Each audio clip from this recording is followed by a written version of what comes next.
Tipping Point by Malcolm Gladwell. This summary is brought to you by Hook My Book.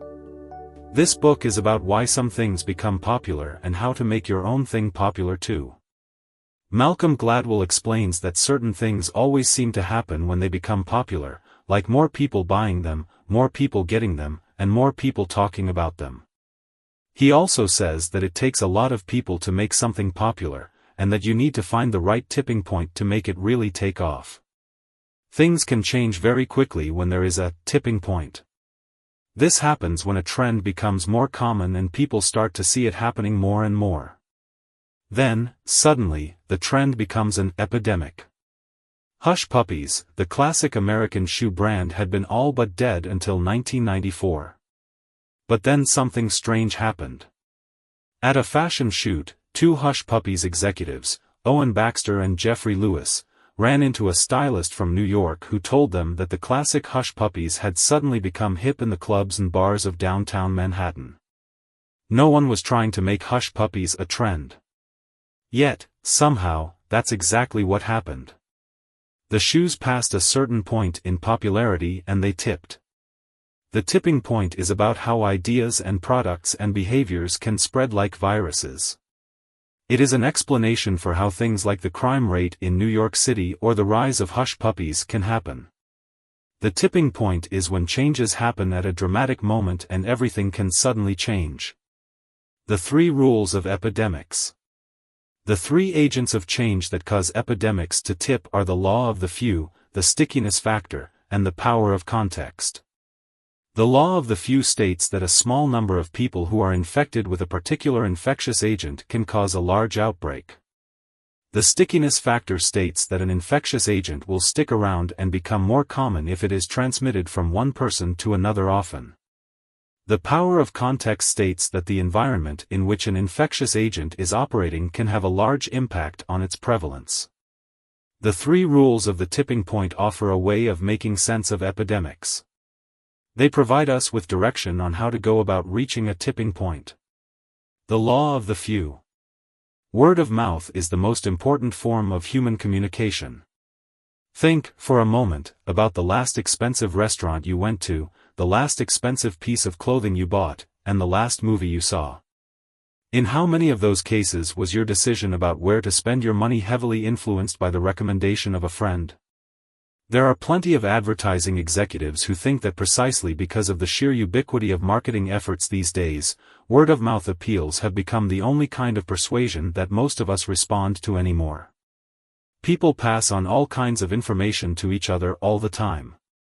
But it's only in the rare instance that such an exchange ignites a word-of-mouth epidemic. The answer is that the success of any kind of social epidemic is heavily dependent on the involvement of people with a particular and rare set of social gifts. These kinds of people are all around us. Yet we often fail to give them proper credit for the role they play in our lives. These are connectors, mavens, and salesmen. A connector is someone who knows many people. They are the kind of people who can easily make friends and be social. Connectors are important for more than simply the number of people they know. Their importance is also a function of the kinds of people they know. A maven in the retail world is someone who is knowledgeable about a variety of products and prices and is interested in helping others get the best deals. They like to be helpers in the marketplace. They distribute coupons. They take you shopping. They go shopping for you. They distribute about 4 times as many coupons as other people. This is the person who connects people to the marketplace and has the inside scoop on the marketplace. They know where the bathroom is in retail stores. That's the kind of knowledge they have. The stickiness factor. The show Sesame Street tried to create an educational epidemic to counter the prevailing epidemics of poverty and illiteracy. The creators, Gerald Lesser and Joan Gans Cooney, enlisted the help of some of the top creative minds of the time and borrowed techniques from television commercials to teach children about numbers, letters, and emotions. The show succeeded because it learned how to make television sticky. They discovered that by making small but critical adjustments in how they presented ideas to preschoolers, they could overcome television's weakness as a teaching tool and make what they had to say memorable. There is a maxim in the advertising business that an advertisement has to be seen at least 6 times before anyone will remember it. That's a useful lesson for Coca-Cola or Nike, who have hundreds of millions of dollars to spend on marketing and can afford to saturate all forms of media with their message. But it's not all that useful for small businesses. Are there smaller, subtler, easier ways to make something stick? If you look closely at epidemic ideas or messages, as often as not the elements that make them sticky turn out to be as small and as seemingly trivial. The author discusses how social epidemics, or trends, can be tipped by using techniques such as creating a catchy and memorable slogan, increasing the amount of information communicated in a short amount of time, and using visual stimuli to increase the chances that a message will be remembered. The law of the few says that there are exceptional people out there who are capable of starting epidemics. All you have to do is find them. The lesson of stickiness is the same. There is a simple way to package information that, under the right circumstances, can make it irresistible. All you have to do is find it. The power of context. Peer pressure and social norms can be very influential in group decisions. This is especially true in cases where the group is discussing or reacting to something that is emotionally charged or complex. For example, in a way, the size of the crowd in a theater affects how good the movie appears. This is because, in a group, people are more likely to be influenced by others and to come to different conclusions than when they are alone. This is why when people are asked to consider evidence or make decisions in a group, they come to different conclusions than when they are asked the same questions by themselves. If we are interested in starting an epidemic, in reaching a tipping point, what are the most effective kinds of groups? Is there a simple rule of thumb that distinguishes a group with real social authority from a group with little power at all? As it turns out, there is. It's called the Rule of 150. The Rule of 150 is a rule that states that for an idea or message to spread rapidly through a group, it needs to be shared by at least 150 people.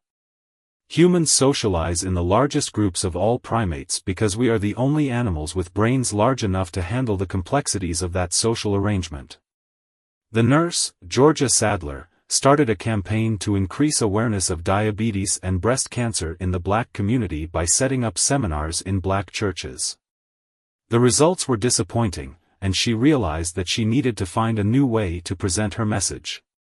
She gathered together a group of stylists from the city and trained them to present information about breast cancer in a more compelling manner using traditional communication methods.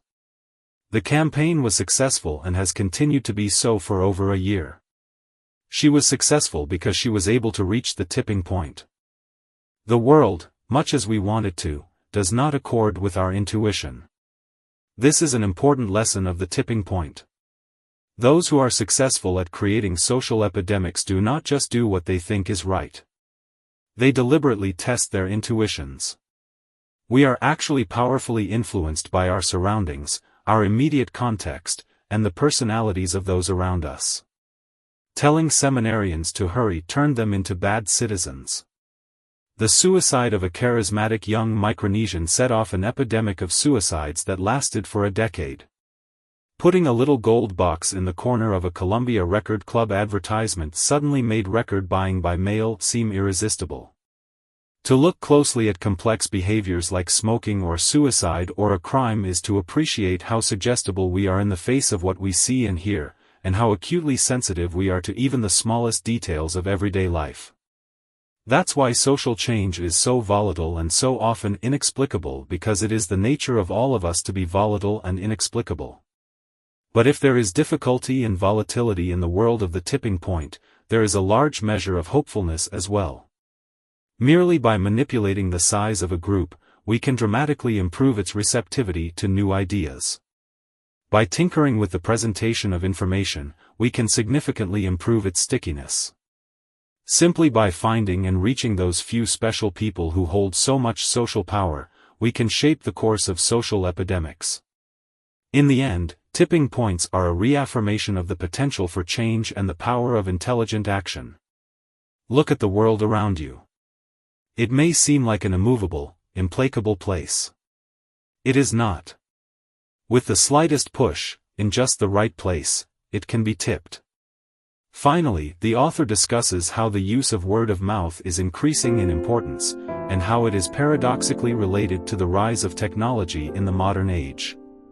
One of the main reasons is that adolescents are increasingly isolated and immune to traditional forms of communication. This leaves a gap in the way people communicate and makes it more important for those with essential knowledge, a maven, to be able to connect with others. End of the summary. Thanks for listening.